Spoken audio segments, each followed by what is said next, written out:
Thank you, Martin, and please introduce yourself as well.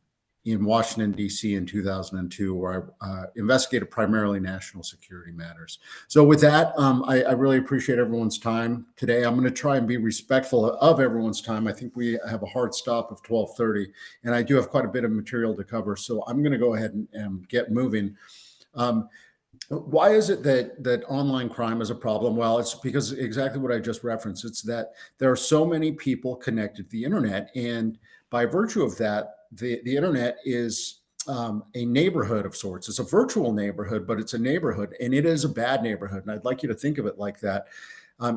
Although there are some good people conducting normal commerce and good business on the internet, there are a lot of people who are online for illicit purposes and for purposes of stealing money from you.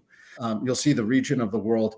And I'll point out those countries or those regions where we do see a majority of online crime coming from. So Western Africa is the first one.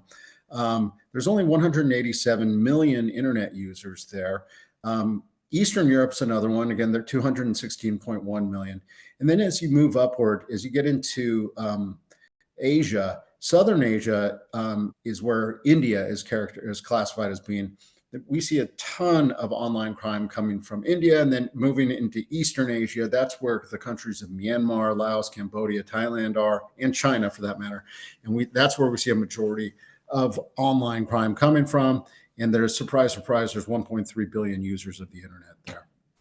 This is how the FBI characterizes online criminals in severity from left to right.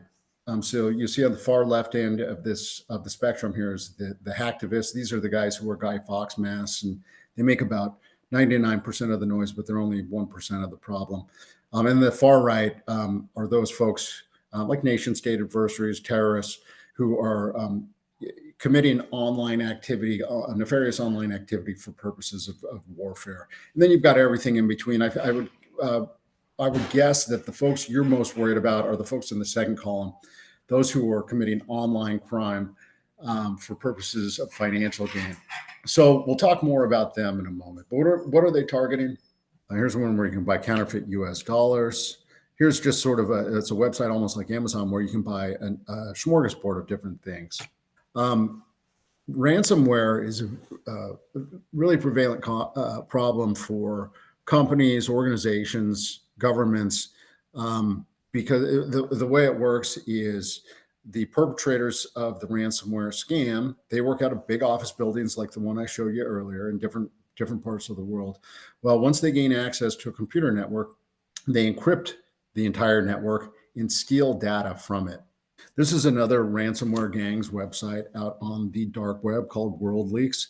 And this group targets particularly or specifically healthcare entities. Healthcare entities are especially good targets for ransomware gangs because the victims, the targets themselves, excuse me, have a particular incentive to just pay the ransom and get their network back up and running, because in many cases, and these are the most common initial attack vectors for these ransomware attacks. The first one, the dark blue line here, is remote access compromise.